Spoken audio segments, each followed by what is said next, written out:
Hi friends, Max Halash here. On this episode of the Corpus Animus podcast, training think tank coaches Mike McGoldrick and Adam Rogers talk about how to get the most out of your training with limited time and how to improve your training quality. Before we get into it, make sure you hit that subscribe button because we're on our road to 35K subscribers. And when we hit that milestone, we're going to give away a Black Zinc Rogue 2.0 barbell. Leave us a comment below saying that Adam's beautiful bald head is beautiful. That comment is what's going to enter you into the giveaway. Once we reach that 35,000 subscriber milestone, we'll use a random YouTube comment generator on one of these videos where we promoted the giveaway to draw a worldwide winner for that bar. So all you got to do is be subscribed and comment below to enter. Train along some of the best athletes in the world at the sport of CrossFit. To get a free sample week of our current training cycle, head over to trainingthinktank.com/DSGN. All right, welcome to the Corpus Animus podcast. Such a great podcast. Yeah. Adam Rogers sitting with me today. I'm Mike McGoldrick. Thanks for having me, Mike. Hey, go ahead and leave us a comment below that you want more Adam on this show. Yeah, Adam loves that. No, I'm going to go to his personal Instagram page too and just a bunch of comments on all the posts. He's so uncomfortable right now. Yeah, I mean, today we were going to talk about like the general concept of improving training quality or training time. And I don't know, I kind of want to like free for all it a little bit just because, you know, like some of that could be, you know, basic information, but also I think too, it's something that could be some good takeaways, not just for someone that, you know, has the ability to basically control their own schedule, but someone that is working with people that they need to help them like structure their time a little better. Right. Trying to make sure that we address different kinds of constraints that might go into compromising your training quality. Right. Yeah. What's your training quality been like? Mine's been really great actually. And I actually short term. Hold on. When you say training time, you mean the actual time you allot to training, not your workout time. I think the time that you have for training, making the best out of it. Right. So I actually call this training hygiene sometimes. Right. I love that. Yeah. I don't know. Maybe it confuses people. You're like, you get really clean before you go train. I think being clean and efficient with your time though. Right. Because as a coach, you have conversations all the time with your athletes on, they're like, I ran out of time on this, or I just get distracted, or I'm losing focus by the end of the session. And I actually watch people sometimes when they come in the gym and train and watch their process. And it's actually like inverse of how it should be. What I mean by that is they'll come in, the first thing they do is phone in hand on the floor, melting on a foam roller. Right. They're like coming in and cooling down first, then they lead into the training. And then after they finish the training, what do? Boom, they're out the door. Yeah. Versus you flip that. And that's how I think training should actually be. You come in the door and you get right on a machine. Like you go right into your warm up. And that's something that I tell people. I'm like, you have to have some form of discipline and some form of structure if you want to be efficient with your time in the gym. It's really easy to get carried away and lose time. And then, you know, I mean, I see people lose focus after 60 minutes in a session. I feel like that's kind of like the peak of when you have like the amount of like focus you can maintain in a session. Yeah. So you got to be efficient. The other thing I'd add to that is I feel like training hygiene as a concept might also exist outside of just the timeliness of the workout. Like it has to also take into account the intent, the focus. Yeah. Are you really present with what it is that you're trying to accomplish inside of that moment? So the example of somebody walking in and melting on a foam roller is so freaking accurate, but it's also like, what are you doing right now? That's not helping you prepare for your session. Like it's a bad use of your time for sure. Like you could be warming up better, but it's also like your mind is not where it's at to prepare you for the session. So the concept of training hygiene, I think, is one, making sure that you're time efficient with the window that you're at the gym. Two, it's making sure that you have the focus necessary to be able to get the most out of that session. And it probably also exists different from the intent of the session. Like it could be a hard energy system test, a Metcon, an open redo, or it could just be like a movement recovery based session. Both of those, like either end of the spectrum, require you to be present and dialed in to get the most out of it for that day. If you're distracted, if you can't leave work behind, if you've got personal stuff going on, those sorts of things, all of that would impact training hygiene. Yeah. So I think, I mean, I'll use my own training as a personal example. Like I have days that are like, basically like, you know, autonomic days where I can go in and I don't have to really think or do a lot of training prep. It's like I walk in the door and I can literally get on a machine and like the warm up starts there and it's just like rolling and flow through it. Like it's movement work, it's more recovery focused. So the transition into that and the prep time leading into that is very minimal versus days that have like higher percentage work or an intense Metcon. Like I have to get my mind right. And that starts with having really good like prepping procedures before that. Right. So having the ability to transition out of whatever it is you're doing before that, going into your session is so important. And I have conversations with people about that all the time. So if you've got a stressful job and you carry that with you into training and there's no transition and you're still checking the phone, looking at emails, you're bringing all that stress with you, it's going to completely trash your quality of training. So having a period of time, I'll tell people to literally, like, when you get to the gym, let's say you're driving to the gym and you're in the car, like sit in the car for 5 minutes and completely unwind, de-stress, take a power nap, meditate, whatever you have to do, find some form of quiet time so you can create an uninterrupted block of transition going in so that you set the tone for the session. It's so important. Do you ever try and not do certain things before you go train, knowing that you probably have a little bit more control of your day than most people might? Like, you can schedule when you're going to do work, when you're going to have time with Liam, when you're going to be able to train. Do you prefer not to be doing work right up into your training time, or does that matter? Not very much. It depends on the session. If it's something like this morning where I had heavier back squats and some rowing intervals that were pretty difficult, like I had to have a good transition, and I was up really early getting a lot of programming in, and I can't go straight from programming into hard training. Neither can I. That's where I was going with that. It's also like coming out of meetings. Like if we have that staff meeting on Wednesday morning, I know I can't train after that. Yeah, like I changed my schedule, right? Yeah. Because of that. Like that meeting day is long and like there's a lot of talking, and like the more I talk, like even doing podcasts, man, I get done and I'm spent. That's probably really crazy for people to hear that all you did was talk. And what do you mean you can't train? Can you dive into that? Like, yeah, I mean, I think it's to look at it in terms of balance of maybe like energy, for example, right? When you're talking and expressing your thoughts and feelings and emotions, that's exhausting, right? Like you're not restoring energy on any level in that way. You're actually expending it. And I think even though you're not out running around and using physical energy, it's some form of energy that you're expelling. So when you go out to the floor and you have to replicate, a similar form of energy expenditure, it's exhausting. So you have to have some way of restoring energy as a process in between that. And what I mean is like having a downtime to reset or restructuring your day, looking at paying attention to how you feel after you do certain blocks of work or conversations or consults with athletes. Mm-hmm. You have to know if that's a heavy talking day or whatever, and it takes a lot out of you emotionally, you have to change your training around so that it's not something that's like so physically intensive that requires more up here. Yeah. Doing the best you can to adjust your training around things that you probably don't have as much ability to adjust, right? Yeah. Like our Wednesday staff meetings are always going to be at that time. And then you and I both make adjustments knowing that, hey, we've seen trends about what happens when we try and train after that day. The energy is shit. I'm not there completely. I might still thinking about what we were talking about during the meeting. Yeah. I think just trying to encourage people to build awareness around those sorts of correlations. Yeah. Right. Like when do you have bad training sessions? What led into that? What were you doing before? Yeah. Did you protect the transition beforehand, like you were talking about? Yeah. Yeah. I actually learned that. I won't say like it's a term, but John Berardi talks a lot about that, with the ability to transition from work life to training life to family life. And I think those transitions and having something that you do that creates that clear interruption of this is what I was doing here, and now that is done, and I'm on this process now. Drawing boundaries. Yeah, exactly. Right? And the boundaries. Discipline. Yeah, that's like, what is that? Is that Jocko Willink? Discipline equals freedom. Oh like yeah. If you have discipline in your transitions, then when you're able to move into the next phase of your day, whether it's training or family time or whatever else, now you're there and you can afford the freedom to be present there fully instead of being distracted by what was going on earlier in your day. Yeah, I mean, I don't want to film a whole podcast on talking about time management, because like you can't really time isn't something you manage. You manage the things that you're doing in a day. Yeah. That gives you more time. Yeah. Right. So that's what you need to think about in terms of if you are trying to find a way to be more efficient with your time, is what are the tasks that I need to manage as a result. Right. So I think that's something important. And I mean, when I sit and have a consult with someone and we try to figure out what's the most efficient way we can get really hard training sessions in your week and you can recover from them, I just ask them, what are your hardest, most mentally taxing days in the week, from work?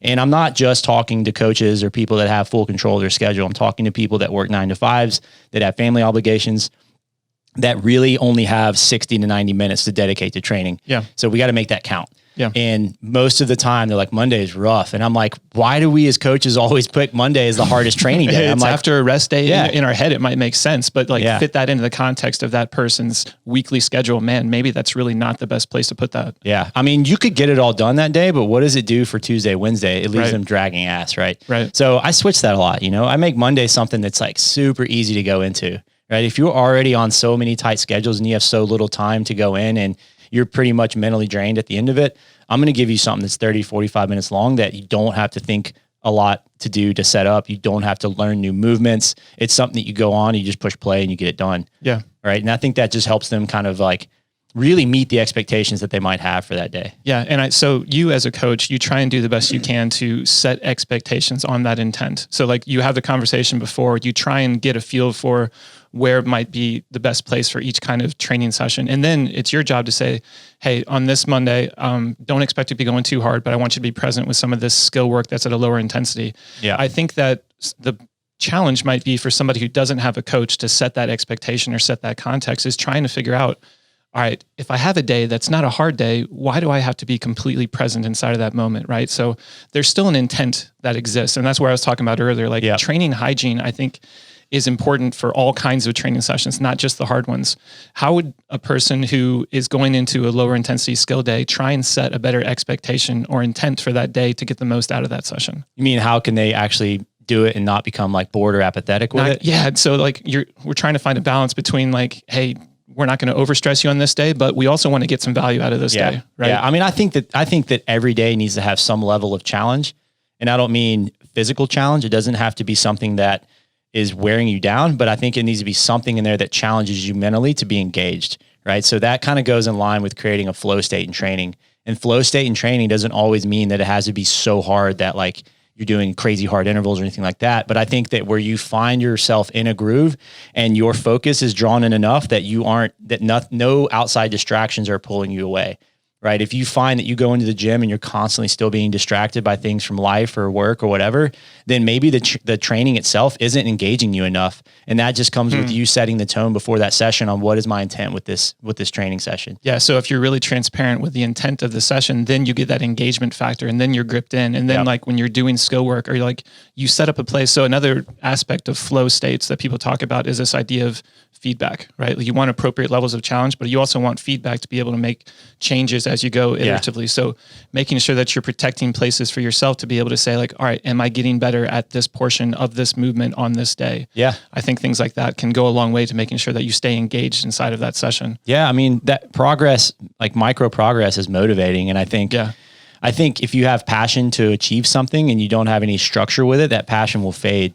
So I think that having a little bit of passion as you lead into that, having a little bit of structure to kind of support the passion that you're after is super important. Yeah. So going back to intent with the session, if it's a lower intensity training day and let's say it's movement work, like it's got to be something that you really care about doing. Otherwise you are going to check out and you're going to get distracted and you're going to leave and be like, I don't really know what I did. Like I'm not very fulfilled right now. Like it was kind of boring and so forth. Yeah. The concept of micro progression. Do you play guitar?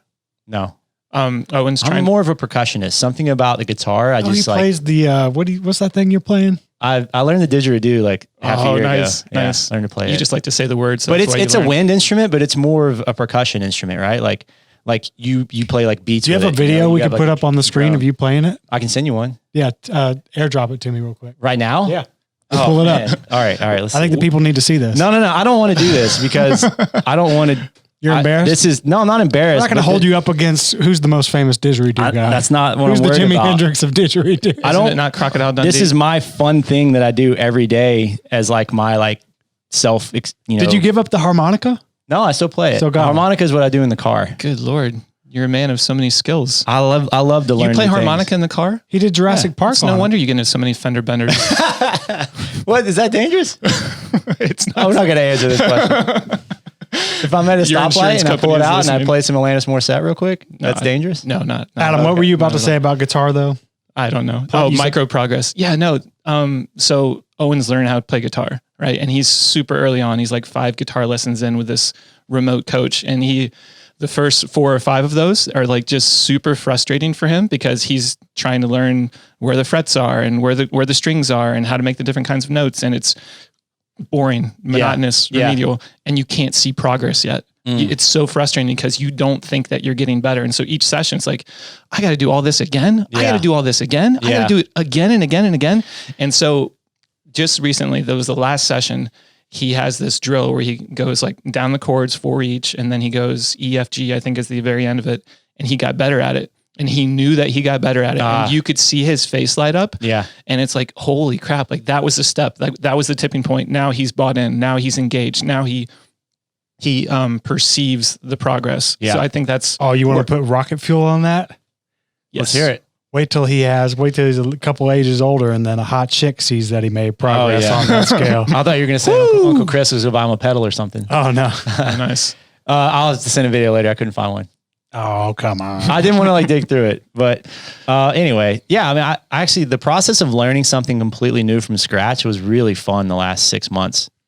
This is kind of a tangent to that, but I guess not necessarily. The point I'm getting to is the progress was really quick when I first started learning to play it, like learning a basic drone and being able to hold that, and then learning how to like circular breathe, where you're basically continuing to make sound as you're inhaling air. Mm-hmm. So like using the cheeks to create constant pressure to push the drone to still make a sound as you're bringing air in through your nose. So you can just keep like a constant noise going. It took me like 4 weeks to learn it. Like it's kind of tricky, right? Like you have to basically like and like draw in air as you're blowing out, right? So. But anyways, I started kind of getting it each week. I get like a little closer and a little closer and a little closer. So like that progress was like extremely motivating. There was points though where I could feel like, I don't feel like I'm going to figure this out. And I was like finding that the motivation to continue to want to play and the fun was kind of gone. Whereas once I finally figured it out, then it kind of like opened the doors. So anyways, like going with progress with learning like something like that, I think you have to have something that you can achieve so that you do maintain some level of focus and motivation in it. Well, how regularly do you pursue a new skill like that? What made you want to pick that thing up and start learning? I feel like the way I'm going with this is I feel like you like challenge. Like you've got a slackline in your backyard. You've got little games out there. You play multiple musical instruments. Like you just as an individual, you like to have something where you can measure that sort of progress. Yeah. Honestly, I mean, one, it's just fun to me. Like I think those things are cool. Like I think a didgeridoo is cool. Like I played the drums growing up. It was really fun. I can't get a drum set right now in my house. Like, you know, like the kid trying to sleep. And so this is just like another outlet that's quieter and just fun. And I like to learn instruments.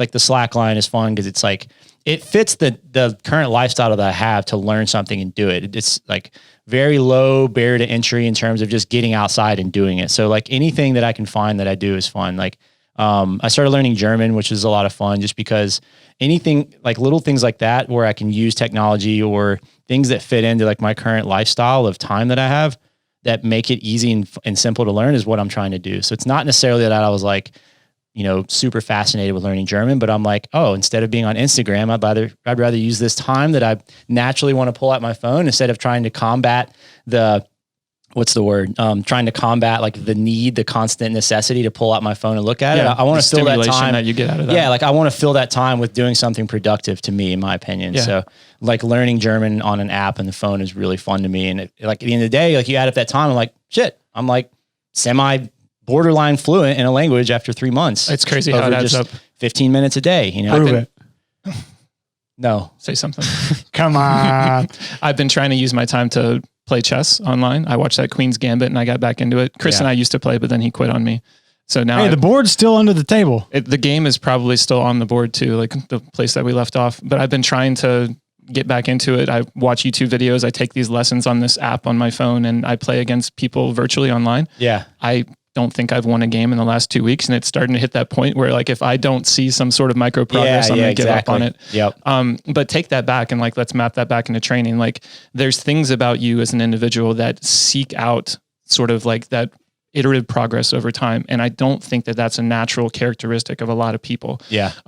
It might even be more so inside of CrossFit, where there's so many things that you can work on. There's so many different kinds of skills, so many different domains.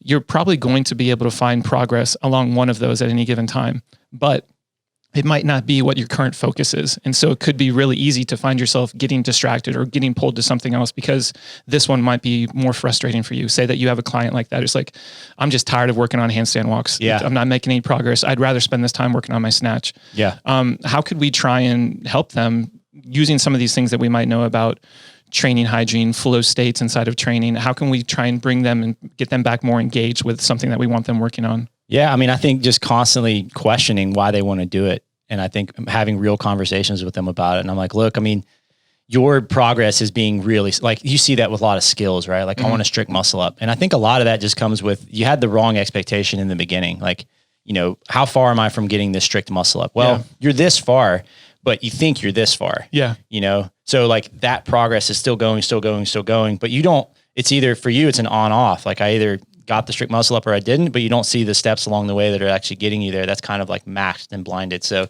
right. You wanted to learn the didgeridoo. You didn't want to fucking put on a performance on a live stage and have people pay to come see you.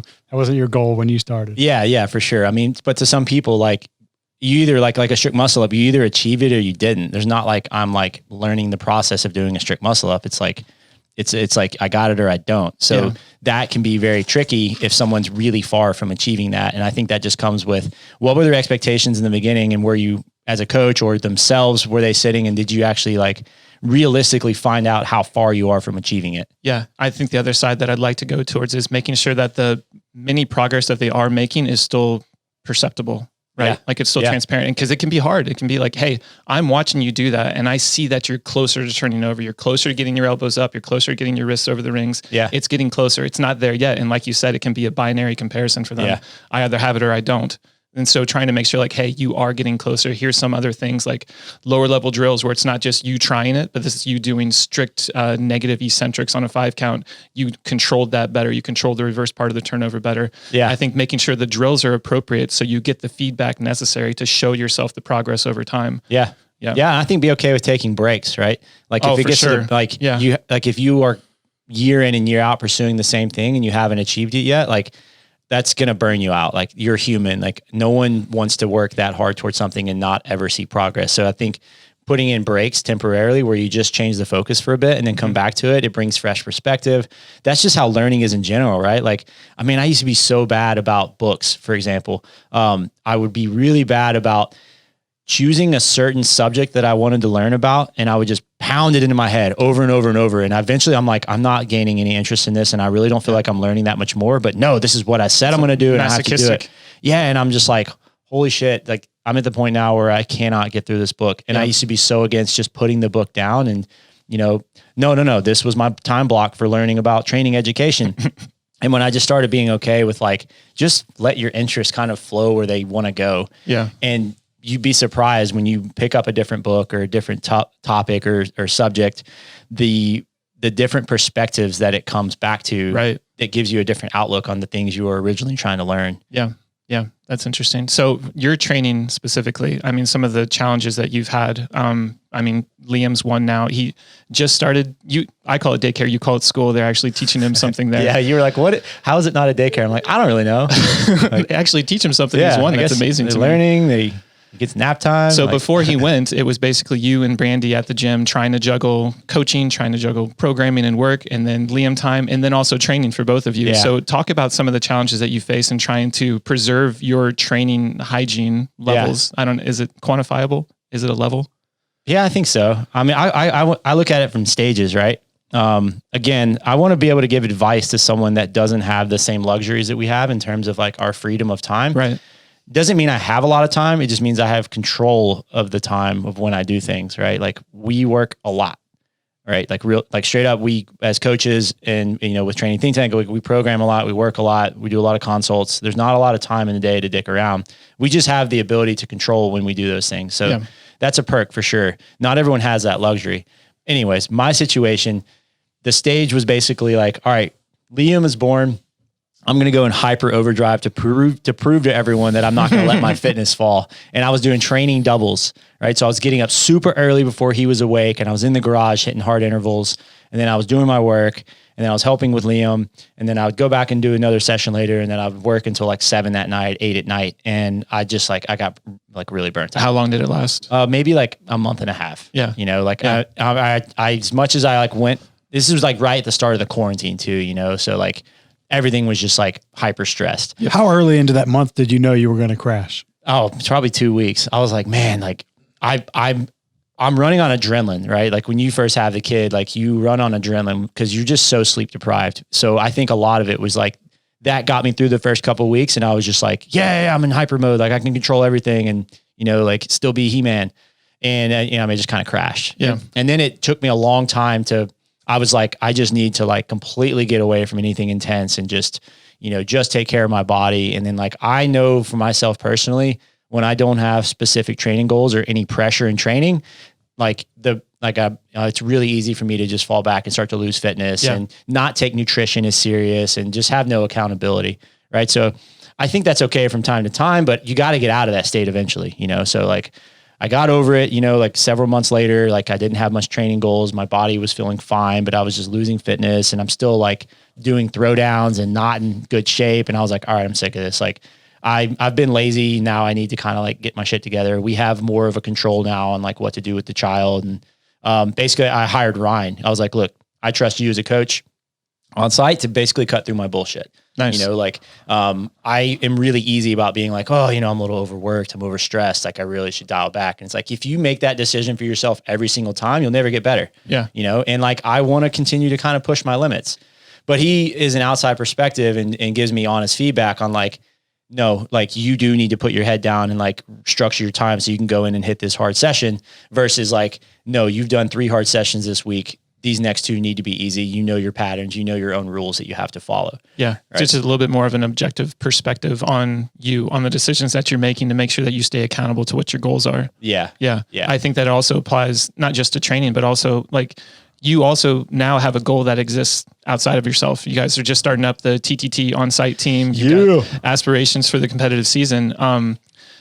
Talk about the training as an individual versus training as in a team, in a group setting. So tomorrow I think is going to be your first on-site session with this group of 4, but you have team experience in the past. Yeah. Is it more of a challenge to go through a training session with 4 individuals versus just yourself in terms of maintaining training quality inside of that session? Well, I mean, I've done a lot of team in the past, and I think this time around, like we're all older and we all have way less time. I mean, when you have 2 children, like when you have the first child, like your time is basically in a day is like pretty much cut in half. Yeah. So like, you know, by process of necessity, you have to figure out a way to make that time count, and you have to be creative. Yeah. You know, you have to be super creative with how you do things. That doesn't mean make shortcuts, but it means prioritize what is actually important, cut the rest of the fat. And then like whatever it is you're doing has to be very dense and focused. Right. So we've all had the conversation that like, we're all coaches.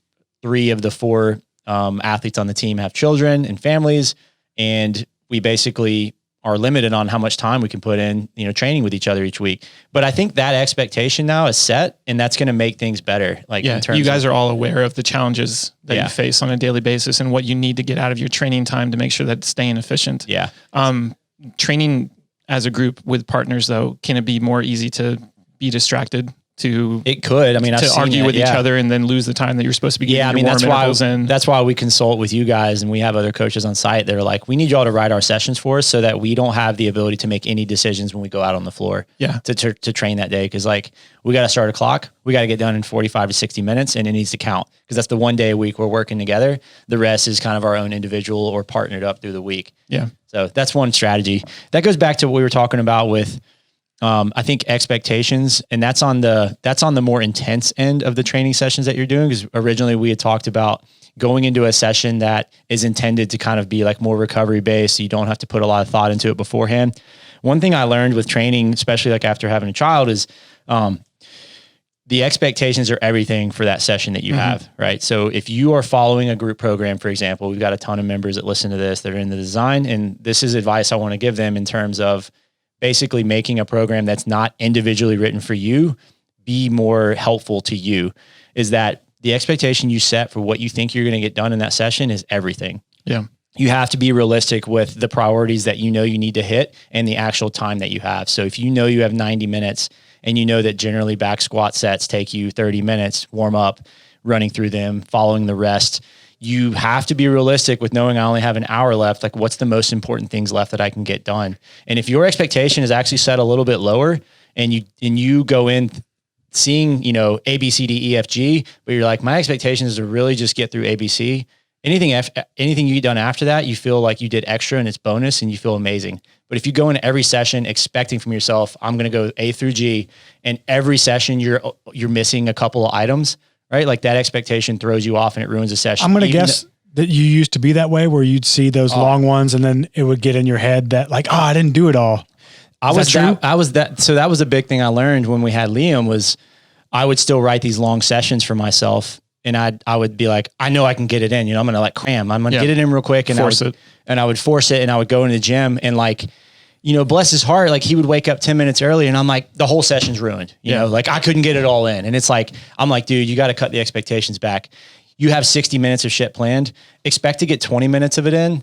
And then anything past that, I'm like, it's the greatest day ever. You know, like it changed everything. And I didn't change the training at all. I just literally changed what I expected. What do you think that is done. though? That like, I'm not getting it all done. That's so freaking, I mean, can ruin your mood. I think this style of training, like CrossFit and being a competitive athlete, it attracts perfectionist personalities and like people see it and that what they see is that's perfect for the day. And if I don't achieve that, then I'm not perfect. Yeah. Unless it's movement work, then we'll all skip that with no problem. Right? Yeah. I mean, I have amazing clients that are to the T on things. And if anything gets rattled or if they miss just a little bit, it stresses them out for the session. Yeah. And so I know what they need to get done, but I have to be realistic with how much I give them to make sure that they feel like they're accomplished on a daily basis. Yeah. You were talking about design as a group program and trying to make sure that people know like where to pick and choose their battles, right? Like the one thing that we do inside of Design Fitness is we assume like you have a 60-minute window that you can protect. And then inside of the coaching notes for that day,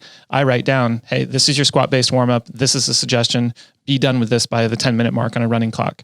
This is your squat EMOM. You're going to start this at 12. You're done with this at 18. This is your Metcon. You're going to start this at 24. You're done at 34. Having time-based blocks in there, I think makes sense if you know that you have a window that you can protect, right? So like the expectation is that you do have 60 minutes. That is yours. You cleaned up your transitions like we talked about earlier. You shut off your phone. There's no other distractions that can impede or interrupt you. Yeah. This is your time and this is how we're going to be as efficient as possible with your time. It's probably something that you guys need to be doing with the team as well. Like you know that Liam's not an issue. He's either at daycare or somebody else has got him. This is your 45-minute window. It's not to be answering emails. It's not to be doing texts. It's not to be arguing with Kyle Ruth about who's going to do how many muscle-ups. Get in there and do the work, right? That's a perfect example. I could see Kyle and I both coming in and being like, my back's a little off. Y'all want to change this? And it's like, dude, you got to do it. You got to stick to the plan. Yeah. I think know who you are. Know the kinds of things that you are probably more at risk for. Are you at risk of getting cut short on time? Are you at risk of getting distracted? Are you at risk of not being present inside of your session? And then take the steps necessary to set yourself up for success. Yeah, I think some simple steps are just having a process when you walk in the door. So as an example, the first thing I do when I walk in the door to go train, I get a little whiteboard out, right? Like we have a bunch of these cutouts here at TTT where it's like a small little whiteboard and we write down our training on it. And that to me is like such a time saver in terms of being distracted, right? Like most people now follow their training on an app or they get it on an email and stuff. And like, it's so easy if you keep going back to look at your training pieces on your phone. I'm gonna open Instagram or I check a text. Shit, that set me off. Now I'm distracted. Now I don't. Or even if you don't open it, maybe you got an alert and now you're thinking. Yeah, right. So like, I mean, the only exception is if you're like having to film stuff. Yeah. But even then, I think getting a little cheap tripod so you put the phone in it and it's away from you and you don't have to like hold it and set it up. And it's on do not disturb so you don't see notifications come up. So write the training down, right? That's huge for me. One, because as I work through each piece, I love to go over. I love the feeling of scratching it off. I'm like, done. Like I got it in. And for me, the hardest part is my warm up. So a big thing I do with time is like, I write the workout down and then I go out. If you have the ability to, based on space or whatever type of gym you're in, get everything out that you know you're going to be using in that session, right? Unless it's like you're trying to share space with people and all that. But I get everything set up, just like that cuts down on time, transitions between pieces and whatnot. And then I go into my warm up and I usually start a clock for a warm up. I put 10 to 15 minutes, depending on how much time I have for a day. And I just do not stop moving for that 10 minutes. And like, generally Ryan writes like a good template for me to follow, but I'll start adding things in just like, okay, I know I'm snatching. I know I'm back squatting. I know I'm doing wall balls. Like I just start mixing all that shit in and just like, I stick to that no matter what. But it's not random. It's stuff. Not random. It's targeted to like, look ahead in the session. Like I see people, the biggest time suck that people have is re-warming up for things between each training piece. Yeah. And that to me, I'm like, you just snatched heavy. You don't need to warm up back squats. Like go into it. Yeah. Another thing is like, can you go into that a little more? Like, what would you mean by you don't need to warm up back squats? What would you look at someone doing and say that was them warming up? If you look at your training session and you've got part A, it's snatch clusters. Part B is back squat interval or back squat sets. And then part C is chest to bars, dumbbell lunges. In my warm up, I'm going to have some form of squatting dynamic hip warm up. I'm going to have something cyclical to get my heart rate up and my body temperature up and blood flow moving through all the limbs and peripherals. And then I'm going to have some form of like pulling exercise just to make sure like my scapula and my upper body and everything is starting to open up. That flows into everything that I'm doing that day, right? It's not necessarily movement specific, but it's joint specific to the movements that I'm doing that day. Yeah. Right. So that to me, I'm relying on that. That's going to be uncomfortable for some people, but you have to trust that will condition you to handle the rest of the training and transition faster. Yeah, I think it's uncomfortable just because based off of what they've done before, not because mechanically they're not prepped for the next movement. No, Like where you were going with that is saying like, hey, you're more ready than you think that you are. So don't spend that extra time doing things that are unnecessary. Yes. I mean, I've actually coached people to warm up less. Like you go in, I'm like, you warm up way too long. This is taking you too long. You have to trust that you are ready and prepared. You don't have this luxury in competition if you're going to compete all the time. Oh man. Yeah. That's a big one. If you have aspirations of competing, you need to be super sensitive to the time and the things that you're doing inside of your warm up. So 10-minute clock, I think that's enough time to get your body moving for a warm up, right? Like if you have an hour, you have to make it work in 10 minutes. Some people are like, I need a longer warm up for heavy stuff. I'm like, look, that's fine, but you got an hour to work out. Like you can't spend a third of that warming up, you know? Move into the snatches. Right. I finished my snatch set. I'm going to put the barbell in the rack and I'm going to work up to, it's so natural. Okay. What's the first thing you do? You grab the bar, you put it in the bar, you do 45-pound squats. Okay. What's next? 45-pound plates. Why the 45-pound plates? Right. Like eventually at some point you have to be okay. Just maybe going to 185, like, you know, like, but we always start with just like the simple plate jumps. I'm not jumping right to my max. Yeah. It's weird, but it's like, we get stuck to those numbers. So I'm just saying like, change it up, be more aggressive with it. See what's the minimum amount of prep I actually need to feel good and ready for this. And that'll cut down 3 warm-up sets and you're at your working sets for your percentage, right? So just little things like that will save you a lot of time in the run of the session. I mean, my big takeaway from that is routines, right? Set routines that are going to protect you from some of the things that are going to draw away from your training quality, whether that's, you know, getting a whiteboard out so you don't have to deal with your phone throughout, you know, setting a clock to make sure that you're taking less than 10 minutes to warm up, making sure that you are limiting the friction from moving to movement by getting your equipment out ahead of time. I think things like that are just, they're little things that you've learned through experience over time, working with yourself and with your athletes. I think that's just invaluable. Yeah. I mean, another thing with the warm up is people will say like, I wasn't mentally ready to jump into anything hard yet. And I'm like, that to me is you needing to transition out of what it was you were doing before you walk into the gym. Yeah. Right. So whether it's that sit in the car for 5 minutes and like mentally prepare yourself, like this is a hard session. I've got to like, what is my focus here? Like, what do I got to do to get my mind right to go into this? Not necessarily trying to do that like as you're warming up and you've got all these 30 things that you have to do and you're already thinking about having to be done in an hour because you know your wife or your spouse or partner, whatever, is pissed that you're still there long. Like, you know, like that's a distraction and like you have to just be disciplined with that. I feel like that's probably the same thing with the phone. I think people probably underestimate how much just opening the phone and looking at a text real quick is sucking them out mentally. I used to because it probably is so easy to be like, oh, that was nothing. What are you talking about? I'm fine. But if you can measure the two where you did and didn't, I bet you'd be more locked in. Yeah. Otherwise. Do you have your phone out when you train at Crunch? I log my results after each piece. Is it on like do not disturb or anything? Do you get distracted by it? I'm not getting distracted by it, but I mean, if I wanted to, I could airplane if that was necessary, but yeah. I mean, it's discipline. Like I used to be bad about that. I'd be in the middle of a session and, you know, like if you're resting 3 minutes between back squat sets, like it's natural. I'm just going to go over and check my phone. And I saw that email come in and I know I should, I'm going to look at it. Oh, damn it. This person's pissed, whatever. Like, you know, so I think it's tough on people, but feel something else in that time, you know, like if you're resting for 3 minutes and you're bored and, you know, sometimes you need that rest because you're trying to develop strength qualities, find something to do in between that, mobility work in the upper body or something, you know, like go play 10 points of spike ball. Yeah, exactly. You do that a lot between my sets. And then all of a sudden it turns into a game. Yeah. So I think being okay with pushing yourself out of your comfort zone to warm up quicker and to get things set up so that your training flow is just much better. Yeah. I love it. No, I think that's the big one is just making sure that the routines are set up to, optimize the hygiene. Yeah, exactly. You know, for, I guess, lack of a better term, possibly a better term. I don't know. Yeah, it makes sense. I mean, I have the conversation a lot, you know, just trying to help people make the most out of their time because there's just so many excuses and reasons and ways to basically, you know, blame lifestyle circumstances on you not getting done what you need to get done. Yeah. We'd rather put you in a place to be more proactive instead of just coming up with the excuses or the possible blaming options that are out there. The transition thing is something that I still struggle with. Yeah. And I think that one of the things that I've tried to do lately is if I'm in the middle of working on something and I know that my training window is coming up, is making notes for myself to try and get it out of my head. Yeah. Because even if I put my computer away, put my phone away, it's the thought process that still bothers me. Like I'm writing an email or I'm working on a 4-week cycle for somebody. Okay.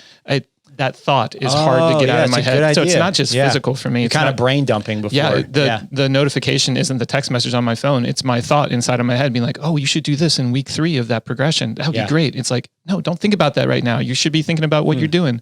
I need to get that thought out of my head. So I try and write things down. I try and take notes. I try and put I like that. Yeah. in the sheet itself to get it out, because the distractions for me are sometimes even more internally than they are externally. Yeah, for sure. I get that a lot. I mean, I'll be in the middle of a training piece and I'm like, oh, I just had this idea, or crap, I forgot to do this. Yeah. Having maybe like a whiteboard you could brain dump on. That'd be pretty helpful. I used to have to do that when I slept too. I'd wake up from a dream and have this great idea, and then I'd be awake for the rest of the night. But if you had something there that you could write it down on real quick. Yeah. Do you ever have those ideas and then the next day you read it, you're like, this wasn't a good idea? They always make sense too. It's like trying to tell someone your mushroom trip. You're like, just keep that to yourself, bro.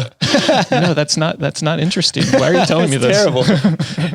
What about hanging out with any of the high level athletes you've been around over the years? Do they like any like good things that hygiene wise that you've seen them do that? Yeah, I think the qualities that I just described, man, like they are in and they are like down to business. I don't even know if that's necessarily training time. I think it's more about how they carry themselves and how they talk about how they feel. That's one I don't remember if we've done that in a podcast or not, but the best athletes I've seen are the ones that don't admit openly how bad they feel. That's like a really bad habit. Like, God, I'm so sore today. And it's like on site, man, I ask people all the time to hold me accountable to that. I'm like, don't even ignore me. Don't acknowledge it. And I feel like that's a habit that like is just an energy suck in the gym in general. Like people want to bring you down with them when they talk about how they don't feel good or how they're not excited for this workout. Would you agree that it's also like setting expectations for their performance that day? I think sometimes I've seen it be like, oh man, I'm really sore and we're supposed to max out today. I'm not quite sure. I'm going to talk about how sore I am to make sure everybody knows. Get that shit out of here. Yeah, no, get the fuck out. Do you think people just bitch sometime for like conversation's sake? Yeah. Like it's just a thing. That's fine. Like, hey, let's right? just Go ahead. No. I was going to say, I'm not saying come in the gym and don't have any fun, right?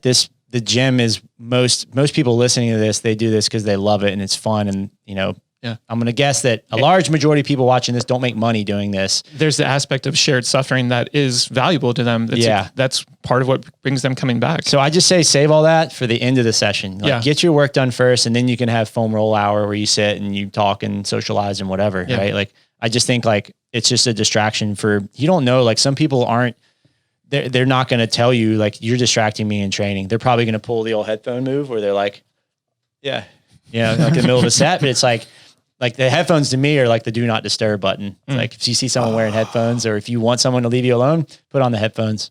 But then there's the fucking people who just start talking full sentences to you while you have headphones on. Yeah. I mean, like at least give me the cue so I could take them off. Yeah. I mean, that's maybe you got to communicate to them that like, hey man, I'm sorry, I'm in the middle of this. Learn to say no politely. One of those. Yeah. The high level athletes not giving credence to how their body feels. Do you think that's learned over time? Do you think they taught themselves that? Or do you think that's something they just gravitated towards? I think it's work. I think it's a little bit of work ethic. I think part of it too is like, I don't want you to know like how I actually feel. Yeah. It's almost like I'm not tired. I think it's a lot of work ethic. Like, I think they understand that like if I give into this and if I verbalize this, then it's going to become more real than it actually is, which is true. Like, what you say, like it comes into power. So I think you just need to be careful with your expressions, and, what you say is how you're going to carry yourself in the gym. And I see the better higher level athletes, they carry themselves more like professionally and mature in that way. They probably identify themselves as professional. And if they view this as work, they might be less willing to give credence to those sort of feelings like, hey, I got to do my job today. Yeah. Right? I mean, you see the same thing too with someone that's just kind of in a bad place. Like if you're emotionally like unstable at that moment or if whatever is going on, like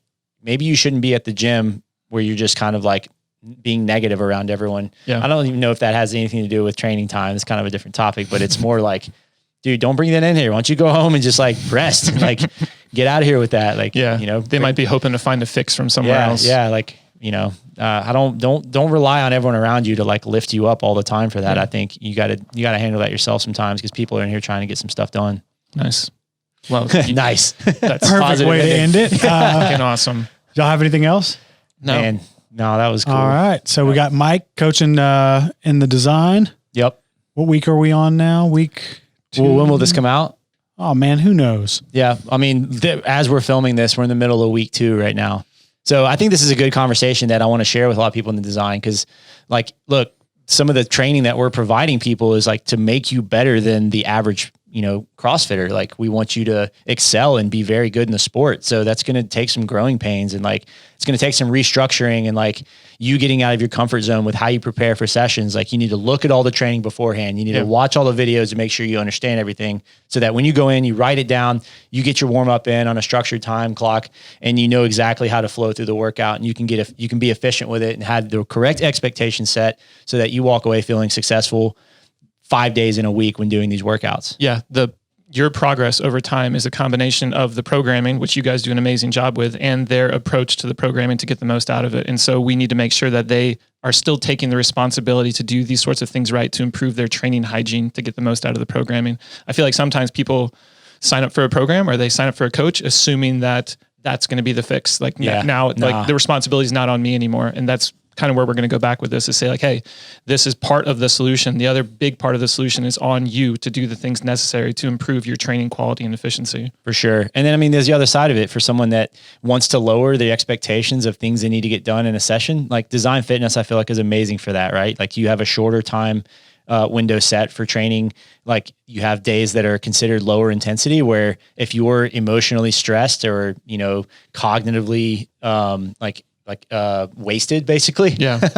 That these sessions, you have some sessions that like are easier to run through in terms of how much they take out of you mentally. Yeah. The rhythm of the week, I think, is set up to try and remove as many obstacles as possible to try and keep their overall training flow over time. And then we also try and do that inside of the training session. Yeah. Remove the obstacles, try and give them time structures to go off of. You should be at this point in the workout. You should be here at this point on the running clock. Make sure that you stay moving. Yeah. Hey, and then get out of the gym for the day. Go on with the rest of your life. Yeah. So Adam, Becky, and Ryan are coaching that one. That's been 2 weeks in. Yeah. We're in the middle of week 2 right now. Yep. How's that been going? It's been going great. People getting a lot of good feedback in there. A lot of activity. I like the community starting to get to know each other a little bit more. There's better interactions in the water cooler and stuff. Who had the highest burpee score? Oh yeah. The first challenge for this month was 7 minutes bar facing burpees. 7 minute bar facing burpees. I think Raul maybe. I forget. Pardon me. Yeah. I was third. I got to try and. Did you really? Third. I got to try and redeem myself in the retest. Man. See? It's going to hurt though. I got 120 and I was like, this will be all right. Wow. And then I got beat. I was like, oh man. Do you think that score is relatively comparable sounds stupid. Is that score similar to the burpees to a 6-inch touch? I think in, what was that? 2012, 2011, 6-inch touch. Yes. 2012. 2012. I was like 126. And so I got 120 on this one. So whatever it is, 10 years later, the rhythm on this feels better. The 6-inch touch was disconcerting, trying to make sure that you could look up and see what you were touching. On this, it's just like you just look at the floor. Rookie mistake. Don't look up. You know what the way to do it was? Find a ceiling, not a bar. So you just touch anything. Just stack the mats appropriately. That's what people did. They put them until you're 6 inches away. I saw people put mats across the bars so that they were like set at the right height, and then you just like swing your arms and hit anything versus like the dudes who did it to like a ring. I did it to a ring. And it's like moving and you're like, shit, I didn't hit it. Like, oh man. Yeah. You just leveled up on bonus that. Points. Yeah. So you take the accuracy component out of it, but the rhythm of going over and back over the bar that makes me dizzy also. So that's another. Do you alternate or? I'm trying to teach myself to alternate. As we're going through this training, I'm trying to teach myself to alternate. I went through a period of teaching myself that. I know we're trying to wrap up. Sorry. No. Yeah, so I went through a period of teaching myself how to alternate, and I don't have to think about it now. Like it's so natural and comfortable. And like Brandy, we were talking about that yesterday. We did like a synchro partner workout in the garage on Tuesday, and we both realized that we were like, I don't even think about it now. It's just like naturally how I do it. I have to tell my right leg to shut up and like just stay back. Like it wants to like swing up and go to the bar every single time. I don't know if that's to do with soccer. I do that for a lot of clients because one, I think it's just good for balance and like the hips and stuff. But two, I think, like if you're going fast, it makes you dizzy. Yeah, it gets super dizzy. Yeah. And you might like unwind yourself in some way. It's weird. Yeah, but unwind the dizziness. Sorry. Terrible dad joke. Not proud of that. And on that note, follow Mike at McG Coaching on Instagram. Follow Adam at TTT_Adam. Word. That's it. And lots on there. Yeah. Thanks for listening. Live your dreams. Yeah. Amen.